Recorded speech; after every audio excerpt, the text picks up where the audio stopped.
Hey, everybody, and welcome to another episode of the McShin Recovery Podcast. Get in the herd. We are here today I am Nathan Mitchell, and I realize it's a little different today. We got this change up behind us. We're doing things a little different. We're doing it remote and seeing how we do that. So forgive me, I might be a little off kilter today. So I'm Nathan Mitchell, person in recovery. I'm the outreach director of the McShin Foundation, and I'm your host today. We are very, very fortunate to have with us I'd say in the studio, but I guess in the StreamYard here, Tim Kilcullen. I love the name, by the way. It's hard to say, but Tim Kilcullen, who's running for House of Delegates in the 49th district. Tim, welcome to the show, and tell us, why are you running today? Well, thanks for having me. So I'm running for the 49th district. So that's Bailey's Crossroads to Crystal City, which is where I'm from. And I decided to get in the race when they were building which they're nearing completion on the Amazon headquarters, which HQ2. It's going to be their second big office complex. What people might not know is that's being paid for with $750 million of taxpayer money. And this was at the time our businesses were getting locked down. Things are not great in Crystal City with the schools being shut down. They're finally opening up this year full time. They have not been last year. And I was not okay with them giving special treatment to this big business. So I decided to jump in the race, and I've really been enjoying it so far. Well, excellent, Tim, and glad to have you here on the show to talk. I know that you're in Crystal City. And that district, I'm familiar with that district. And I know that the current delegate has been there, the incumbent, he's been there for 10 years, you just told me. What makes it important now? Yes, I see with the Amazon, but what makes it important now as far as the recovery community goes? What do you know about us? What do you have knowledge about? What can we help educate you on? And what are your thoughts on that? So great question. I think the lockdown has been really devastating for the recovery community, for addicts. We just were getting out of the epidemic. I was working in Worcester in 2018 in Massachusetts, and that was one of the epicenters for the opiate epidemic. The ruin that it did to that community was horrible. And people were just getting their lives on track, just getting out of that when this lockdown hit, when the pandemic hit. And I think it's dragged things back 5 years, 10 years. So I'm eager to hear about solutions to get us back to where we were in 2019 when it looked like we might be over the hump. Yeah, well, and some of the problem too is that the drugs are just getting stronger, and the fentanyl epidemic, coming into the mix and being put into so many of the other substances, polysubstance overdoses and deaths. So why now? What are you doing in your day-to-day life? I know in Virginia, the General Assembly is a part-time gig. I know that doesn't pay the rent or the mortgage in Crystal City. What are you doing in your day job, and what do you bring to the House of Delegates? Okay, so right now I'm a law student at Mason at the Arlington campus. Okay. But my background is in populist activism. So I worked in Pennsylvania, in Ohio, in Illinois, in Massachusetts on various campaigns, working to fight big corporations, working to cut taxes, and now with COVID, working to open up our schools and protect the police from being defunded, issues like that. So I've been in this fight for a while, but this is the first time I'm actually running for office. So it's been a real experience, but a positive one. Yeah, and you brought up the defund the police, and I know that's it. The terminology, I think, is the worst terminology they could ever have used, because my understanding and my belief, is not so much. This is Nathan, not McShin, but when we talk about defunding the police, what I see as the need is to actually fund better crisis stabilization units, better first responder, better training all around to ensure that. And this happened in Henrico a couple of years ago. There was a police response to a psychotic episode happening. A woman. It was actually not even. It was a wellness check of a woman in her own house, and the police responded to it. The wellness check came into the house, and the woman had barricaded herself into her own bedroom. And when the police broke down the door, she came at them with an axe. And then she, was shot and killed as a result. And I'm not saying the police did the wrong thing in that instance, but I think training could have changed the outcome on that a lot. And so when I hear defund the police, that's what I hear. And it comes to play with a lot of substance use disorder too, because it's often, individuals who are going through some sort of psychotic break, whether it's a co-occurring, issue, it's always a co-occurring issue, with a substance use and a mental health breakdown happening at the same time. A police response often aggravates the situation if it's not properly responded to. So I think it's training. I know that defund the police is a stupid phrase, but I think the response should always be, we need to make sure we're properly training, properly ensuring that the right people are responding, which is why the Marcus alert system, I think, is fantastic here in Virginia right now. And I think that's going to help with a lot of mental health crises. So what are your thoughts on that? I mean, I know it's pretty popular to say, don't defund the police or defund the police, but like when we're talking about actual issues, Oh, yeah, well, absolutely. I don't want to defund the police at all, but that doesn't mean we can't also fund alternatives. We got to remember, addictions is an illness. You're not trying to punish anyone. We're trying to help people. But my biggest concern right now is the Arlington Public Schools had initially voted to get rid of their student resource officers, and I was deeply concerned that this would lead to the kind of epidemic stuff that I saw in Worcester in Massachusetts, that luckily wasn't an issue in our schools in Arlington. Luckily, they seem to have backtracked on their plan, but I certainly think there needs to be some kind of police presence in our schools, especially if we don't want the epidemic to come here. But you're right; it should never be punitive. We always want more training, more investment in helping people, because that's ultimately the goal. Well, I'm going to hold you to what you just said because as a lawyer, as a soon-to-be lawyer, you may or may not be aware that a Schedule 1, Schedule 2 narcotics possession charge in Virginia. Just a possession charge faces a felony up to 10 years in prison. That's what the law is in Virginia. Now, there are states like big liberal bastions like Alaska, like Iowa, and Oklahoma, big liberal places. No, conservative bastions that have decided for different reasons that felonizing is not the way to go, and have started the process of making these misdemeanors. There's a state I just got news about, and I forgot to write it down, but we're in the process of looking at how we can turn the felony into a misdemeanor, which has a trickle up effect on reducing the problems with barrier crimes, et cetera, but also people getting the help they need.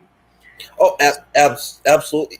Virginia has a real issue because on the one hand, the penalties are pretty harsh. There's a lot of stuff that's criminalized. On the other hand, there's a lot of non-enforcement and non-prosecution. So it's created this weird two-tiered system where on the one hand, we have a crime epidemic where the Northam's parole board is letting out people who should never get out. On the other hand, you have people's lives being destroyed with felony convictions when they've not done any violent crime, and that's not going to help anyone. So it's both an issue of over criminalization, but also under prosecution. Yeah. Well, and I think too, there's studies that have demonstrated that in most places in Virginia, you're looking at 60 to 70%, if not more, of individuals who have some substance use disorder, if not chemical dependency, and over half with a severe mental health issue. We don't have the proper treatment in the jails and prisons to give our people experiencing incarceration a step up when they leave. And so eventually people are going back out, repeating the cycle because they haven't actually been treated, while they've been in custody. And to continue the cycle, as a simple possession charge, or like you said, nonviolent crimes, we're doing a disservice to those families. We're doing a disservice to the individuals, and we're just doing a disservice to the community because we're not helping anybody. Nathan's opinion. No, absolutely, I agree. And one of the things about the pandemic has been the little programming that there is in jails and prisons, which I know you don't know my background, but I had a drug possession charge in 2016, right before the election in 2016. And, there's a first offenders law in Virginia I continued to use. So the first offenders law went out the window for me. I violated in pretrial. I'm not blaming other people. I just didn't have access to anything else at that point. And, this was in Warrenton. We're not talking a urban area. Like if I here in Henrico or Richmond, I probably would have had, even in Crystal City, I would have had a better opportunity, to get access to recovery. They said, okay, come in, pee in a cup, and I did that until I didn't. And, I ended up violating and I became a felon, and I was sentenced to 2 years in prison for a minuscule amount of narcotics. And that was, not wavered. I served 2 years of probation on that, but it was over my head for those 2 years. Now, with that, I look at that and I think, in jail, there was a program, a McShin program, right? And so I was given an opportunity to meet people who had been in my shoes, who came in, shared that authentic lived experience. During the pandemic, all the programs across the Commonwealth have been, were canceled. Some are still canceled, and we're still struggling to get back in. So we've been fighting to get back in just to give the bare minimum of access to recovery.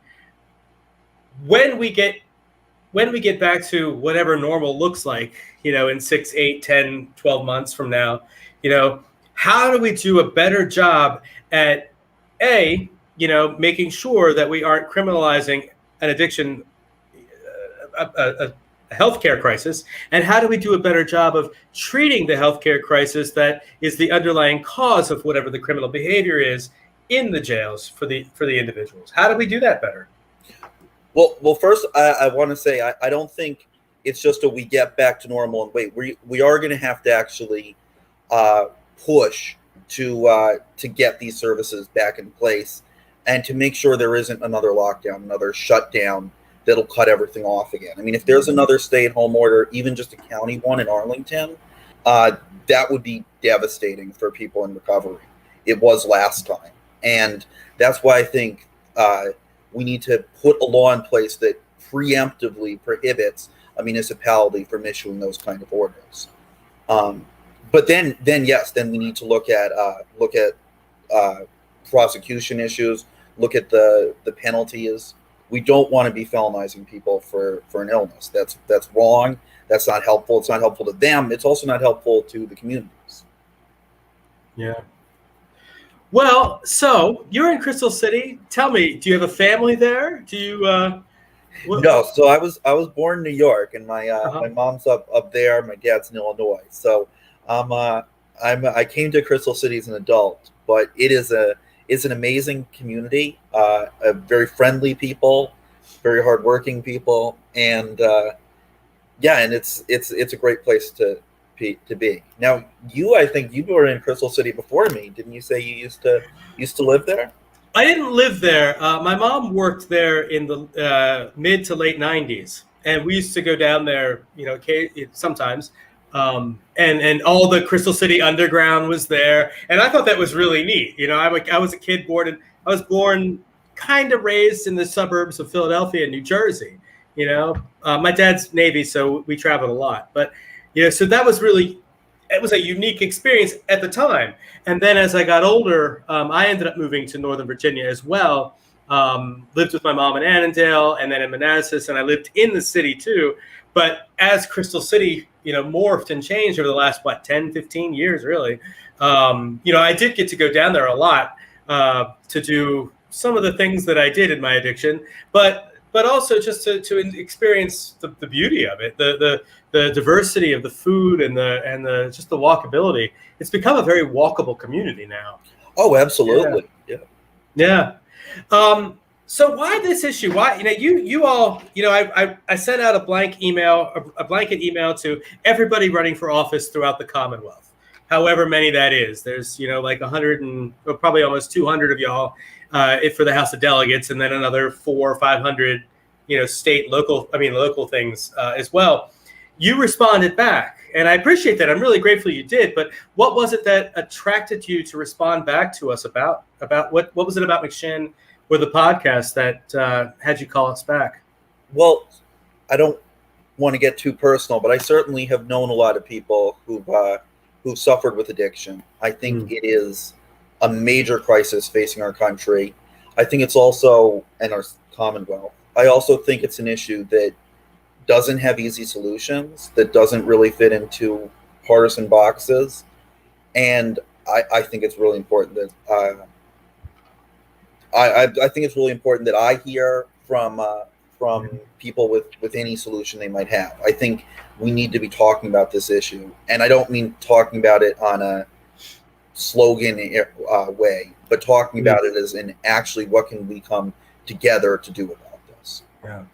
And so to tell you, more about what we do, right? The McShin Foundation is celebrating its 17th. I guess we've started our 18th year now. We celebrated in July, 17 years. And before that, John and Carol, our founders, John Shinholzer and Carol McDade, McShin.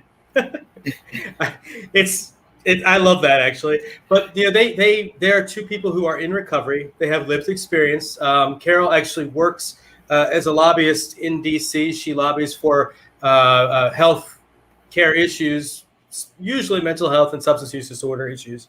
But the two of them, before creating McShin, would have people dropped off at their house, and they would, have somebody detoxing on the couch, getting them back up, starting to, John ran a paint company for years and years and years, and he would just have, take people out, go paint, spend the day, make money, and help people that way. And then, of course, it became they had a young child at home, so it became apparent that they needed to not have people detoxing on the couch. But so now we have currently we have 12, about to have 13 houses here in the Henrico and one in Chesterfield area, and we have about 130 some odd beds. And so we're a drop-in center. We're an organization that has jail programs. I told you I came through a jail program. We have a recovery community organization. We have programming all throughout the day here at our facility. And that programming, touches on all different topics, but, it's open. It's open to the public. We've been adapting and accommodating because of COVID, but we've maintained every single day. I'm really proud about that. The entire pandemic, we never once shut our doors and said we can't take anybody. We've adapted, we've accommodated. And why I say that so much is because we're a non-governmental organization. We are a nonprofit organization. We are CAPRIS accredited, which is a national accreditation for recovery community organizations. We are accredited through VAR. We're certified through VAR, which is the Virginia Association of Recovery Residences, so that we meet all the standards. We're a founding member of VAR. We meet all the standards that VAR sets out and exceed them, and we help to replicate that with other organizations. What I'm showing you here is that the model is the non-governmental organizations. We have the Department of Behavioral Health and Developmental Services, which does great work.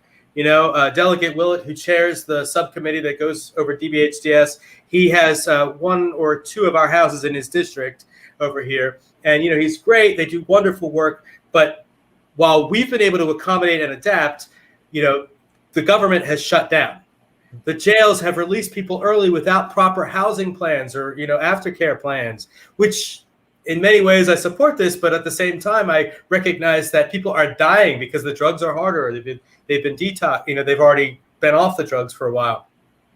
While treatment centers closed their doors, we stayed open. Organizations like McShin Foundation, the non-governmental organizations. And so why I say all that is that if you get elected, we're going to ask you to continue to support our mission and to continue to support, things like, making sure that we have like diversion, alternative sentencing, set up. We talk about. I was in a meeting earlier today talking about more drug courts, and I support where that's going as an idea, but we need to make sure that whatever drug courts are in place are evidence-based, using recovery programs that actually work and aren't just making people do things that prevent them from having successful employment or tears them away from their family. Support reclassification of simple possession from a felony to a misdemeanor. You were talking earlier, I'm going to hold you to this. You're talking earlier about not, criminalizing the addiction problem. And that's one way. And I can't tell you how many people of every party who I've talked to who say we can't arrest our way out of addiction, who continue to push for more arrests of people who are in the throes of addiction all the time. So if you're there, we need champions. We need champions, red, blue, green, whatever, Carrie Coyner put in a bill. She's in Chesterfield. She put in a bill. This really pissed me off this year. Okay. She put in a bill at the beginning of the year, beginning of last year, right before the pandemic. And it was the Chesterfield, it was the Recovery High School, right? And it was an overwhelming bipartisan support. And then when the COVID happened in March, the governor removed all funding for all new programs, and so the high school was shelved for a while. When the ARP when the ARP funding was just discussed in the second special session a few weeks ago, or I guess a month ago or so, they didn't include that. Overwhelming bipartisan support, and they wouldn't include it. And honestly, it was completely off my radar until the last minute because I just assumed it would be taken care of. And so we're scrambling to do all the advocacy and stuff, but we couldn't get the funding. And I blame Nathan Mitchell, not McShin, but I'm blaming it on partisan gridlock, Anyway, we're looking for champions. We're looking to support the non-governmental organizations. We're looking to support evidence-based practices, community-based practices. We could go into harm reduction, but that's a topic that gets really sticky for everybody, so including people in recovery. But so McShin Foundation, that's kind of what we do. And we're a nonprofit organization. We take this message right here, and of course it gets distributed through right here now through Facebook. It takes to Spotify, iHeartRadio, Apple Podcasts, et cetera, et cetera. And I'll give you links to that, by the way.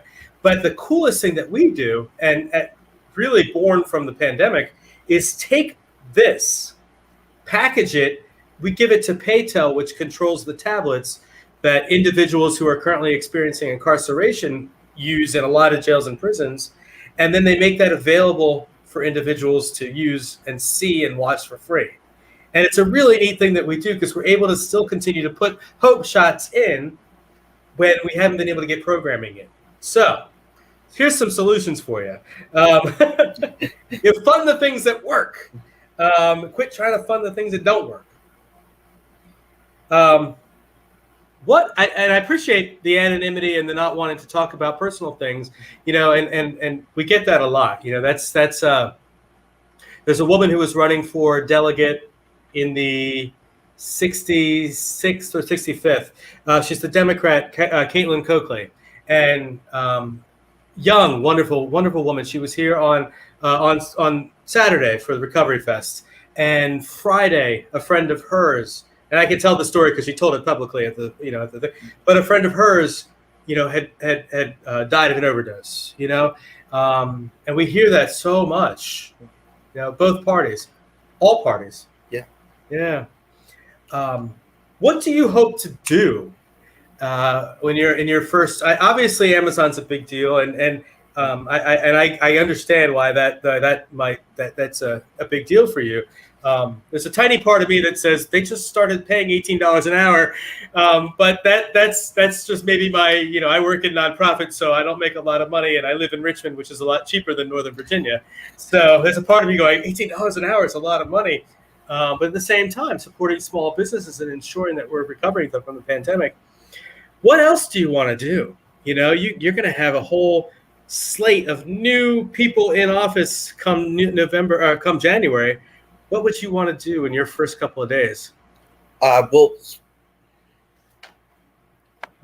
my first couple of days, the big priorities are fighting Amazon, but the first way we do that is by banning future lockdowns, because that's what they've made rich. They censored the anti-lockdown writers. The reason they did that is because it was making them rich.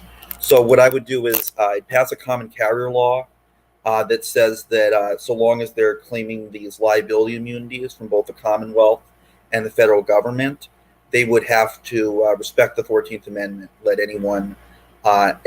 every viewpoint on their platform. I'd also pass a bill or introduce legislation to prohibit lockdowns from being imposed at the county level anymore or at the state level, because the very threat of that being out there, it's killing our businesses. Nobody wants to invest if they're afraid they're going to get shut down. The other thing is I want to prohibit future school closures. Right now, Arlington Public Schools are finally open 5 days a week, but they're not going to be forever if we don't ban these future shutdowns. They're already threatening to close it again.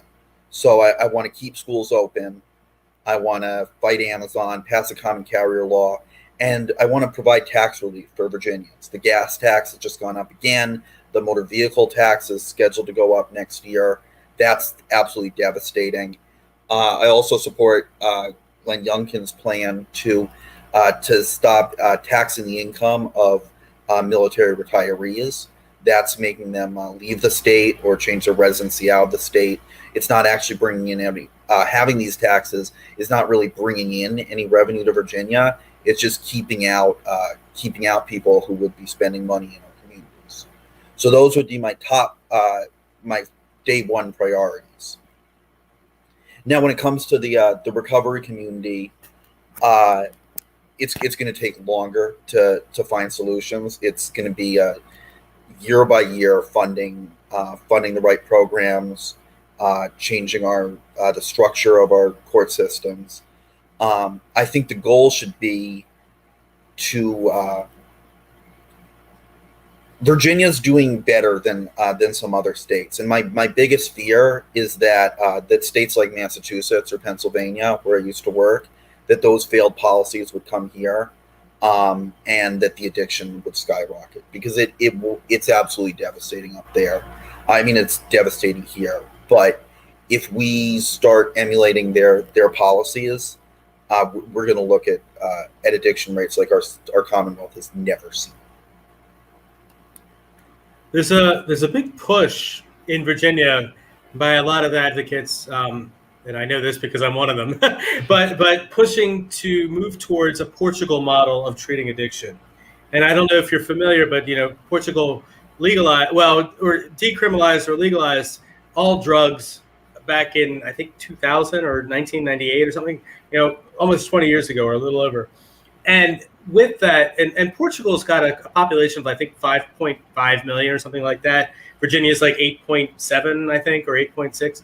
And so, it's not a great comparison, but it's close enough. When you look at Portugal, the numbers dropped like 90% overdose deaths in just a few short years. And which led to what happened. I don't know if you're familiar with what happened in Oregon this past. When did this happen? Just in November, I guess, and went into law in February.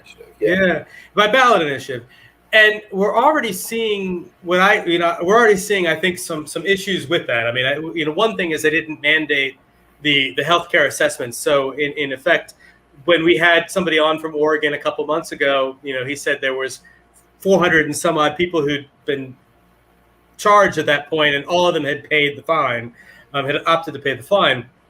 I don't know what that means now. I mean, we were talking 2 or 3 months in at that point, but that means, that already we can see that if we're not getting the healthcare assessment, if we're not getting the introduction of recovery, we're not doing the work that needs to be done. And in Portugal, it's a mandate. If you're arrested, if you're found with drugs in Portugal, you pay a fine, or you are mandated to the recovery healthcare assessment or whatever they call it, and you essentially get assessed, and whatever you do depends on whether you pay a fine or you move forward with some kind of treatment plan. And you can see in the numbers that it's working. It's working, which takes care of, incidentally, a lot of secondary crime. A lot of the crimes that are committed in pursuit of the drugs and the alcohol. So as far as a crime reduction, Well, absolutely, I would support not giving felony convictions, not sending people to jail for simple possession.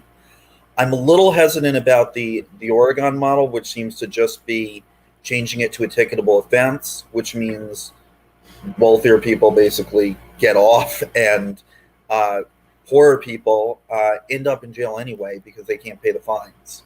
I don't think Oregon is really investing in. I don't think the Oregon's ballot initiative is encouraging people to get treatment. I think it's just ignoring the problem, and I think the pendulum's gonna swing, and it'll be crazy the other way. I also am really concerned about what Philadelphia did, which is they basically designated areas where they're like, we don't want to enforce there. It's going to be safer if we can have people oversee the use of drugs there. So we're going to cut down enforcement in these parks. And what happened was overdoses skyrocketed, crime skyrocketed. So that is something I would be concerned about. So full decriminalization, which I get is not what Oregon did, but is where they're headed, that's not something I would support, to be honest with you. Yeah. But I would agree that that giving felony convictions or just sending people to jail for possession is not the solution either. Well, that's a pretty open-minded viewpoint there, which is not striking to me because it's you, but striking to me because we had a bill this year or was it last year, that would have declassified. It's been a long day. I'm sorry. Defelonized, reclassified simple possession charges, and it was put in by Delegate Sally Hudson. She's in Charlottesville, and the bill didn't even get out of subcommittee. And the problem with that is, of course, we're looking at an all blue House, an all blue Senate, a blue governor, a blue attorney general, and we can't even get this bill out the door. So you're giving me hope that there's a bipartisan side that we need to really talk to more.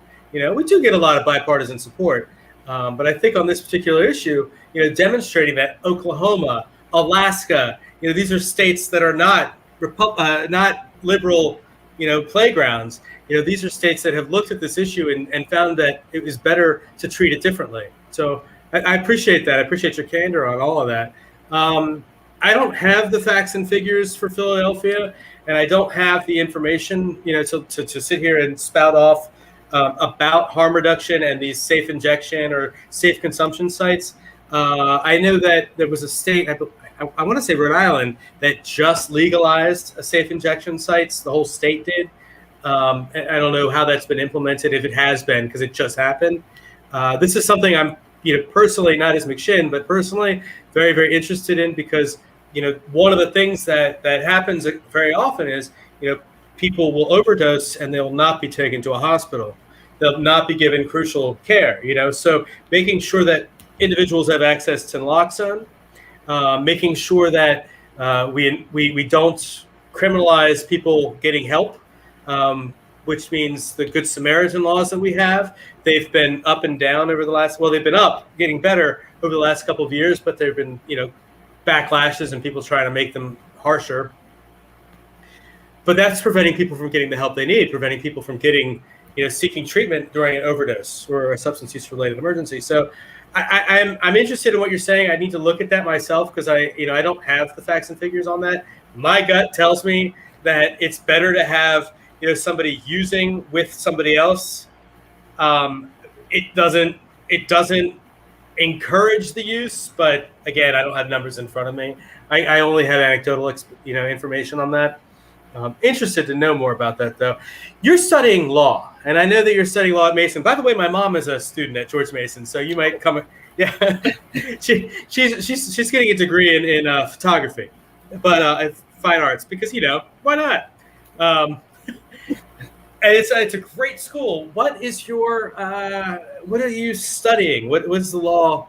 What part of law do you want to get into? Communications law. So I won't actually be dealing with addiction as much in that area of the law. But I want to do communication law, which I guess makes sense with the Amazon thing. Yeah. I really think that right now we're seeing an unprecedented amount of control over our communications by a very small amount of people, and I think that is deeply concerning. And I think the information we were exposed to during the lockdown, especially when the internet was the only way for people to communicate, really highlighted that. So I'm excited to get into that field. Yeah. What do you do for fun? Well, I'm a big film goer. I love movies. And then other than that, just normal stuff, hanging out with friends, going to bars. Now they're open again. Yeah, well, all right, so favorite film? I like 13 Conversations About One Thing. That's a really good movie. I don't know that movie. So it's with Alan Arkin, Matthew McConaughey. It's about people trying to find happiness in New York. I'd recommend checking it out. I'm writing it down. Yeah. I appreciate that. I have a very, very comfortable bed and a very, very comfortable big giant TV, and I love to sit and watch movies in there. So I will look that up. We used to have some really great film festivals in DC. We used to do. I don't know how long have you been in the area? I've come and gone a few times, but yeah. They used to do Screen on the Green right in front of the Washington Monument. I think they moved that a couple of years ago somewhere else. But I remember when they started that, gosh, probably 20 years ago. And I thought that was the coolest thing. And we went and we watched, we brought a picnic and watched, I think, what's Wizard of Oz and stuff like that. They're like old movies, but it was a lot of fun.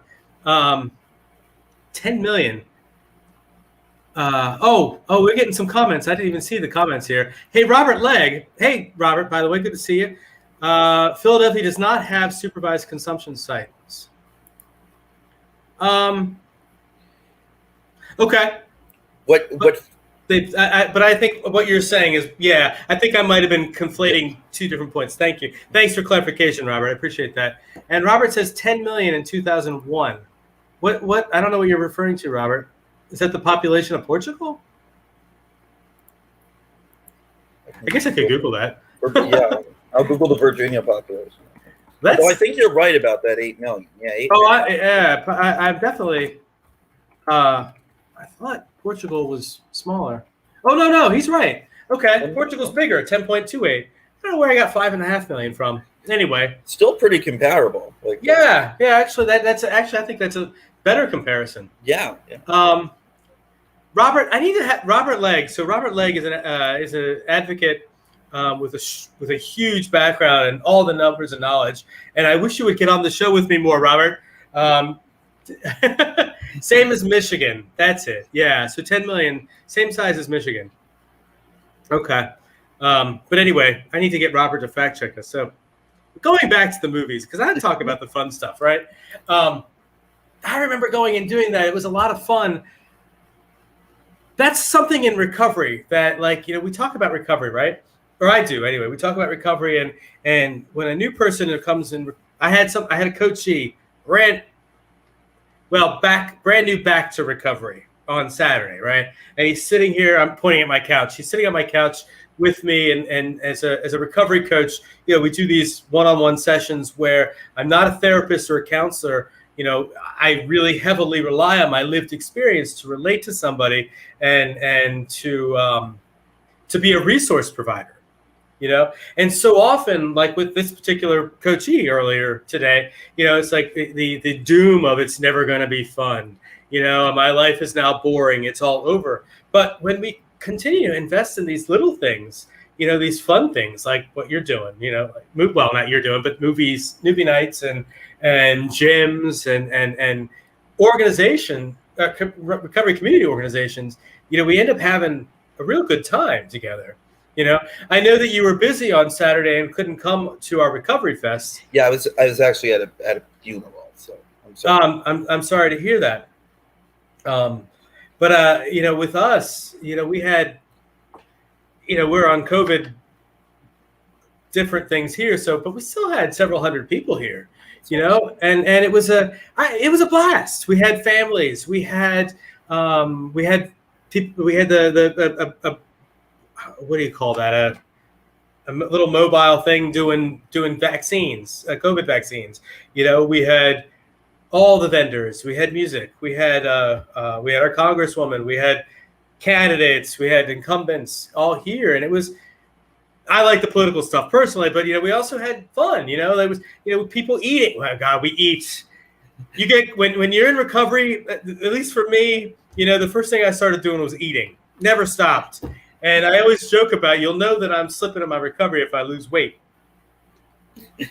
That's another story. I'm 45 years old though, so I need to think about my weight and my blood pressure and all that stuff. But anyway, we have fun in recovery. Like, we continue to support. When we invest in recovery, we're investing in safer communities. We're investing in families. We're investing in a better way of doing things. And I think that there are ways that we can do that without breaking the bank. And in fact, there are ways that we can do that saves the Commonwealth money.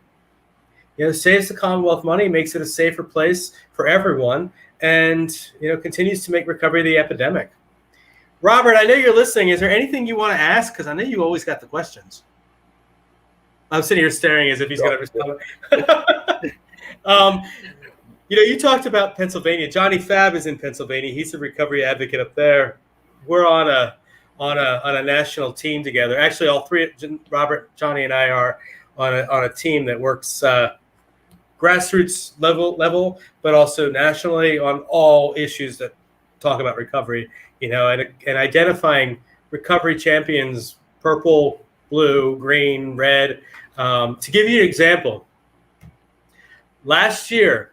In next week, I'm going to Las Vegas for a conference with Johnny Fab, actually, somebody commented earlier, and we're going with hundreds of recovery advocates, and it's a hybrid thing, so virtually hundreds more. Last year at that same conference in Vegas, which was completely virtual, on the same day, you'll get a kick out of this. The same day, Newt Gingrich spoke, and a few minutes later, Bill Clinton spoke. Same conference, same day. I about rolled out on the floor. I'm 45. I was in D.C. when all that was happening back in the late 90s. And I'm like, that's what recovery means to me. It's like, it's not a one-party issue. It's everybody coming together to figure it out. Tim, I want to make sure you get the last word here, buddy. What do you want to tell us about you? And is there anything I've forgotten to ask or anything you want to add? Are you single? Do I need to help get somebody for you? No, I think we've covered everything. Just I'd recommend people check out my site, check out my issues. It's kilcullenforvirginia.com.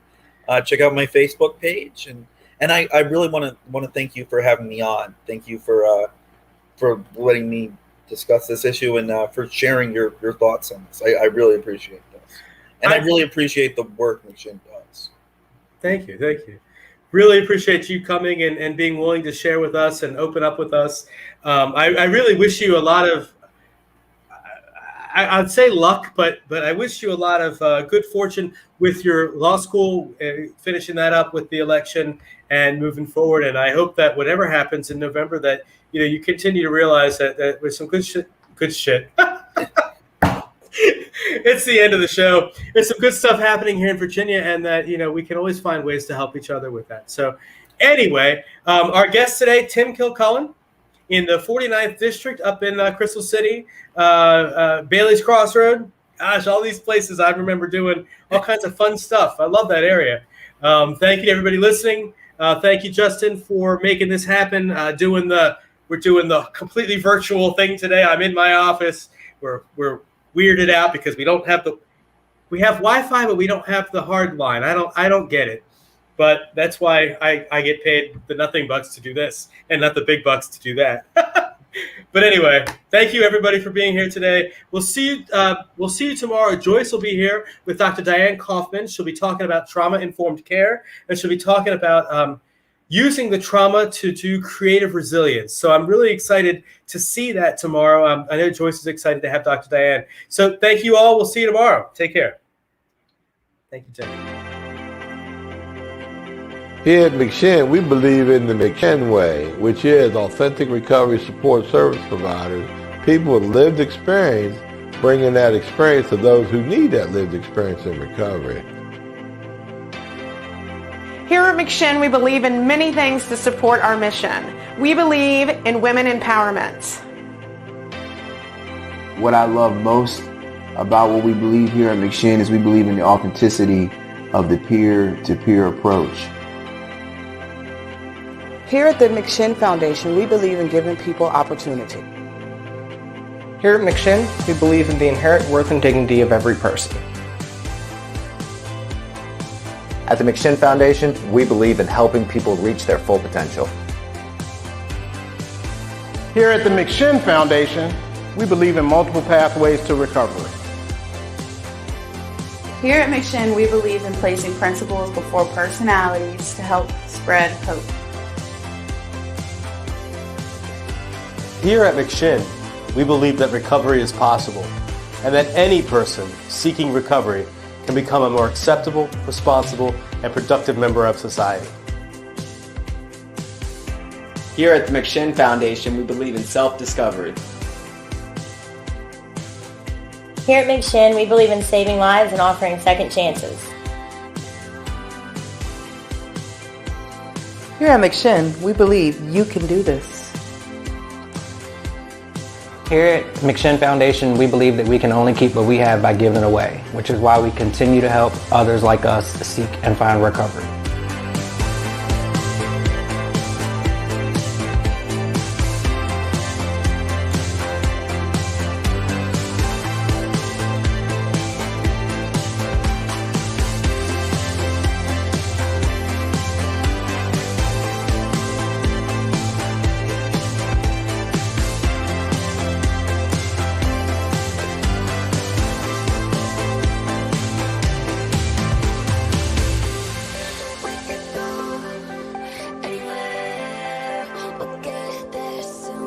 We'll get there soon. We could be any place.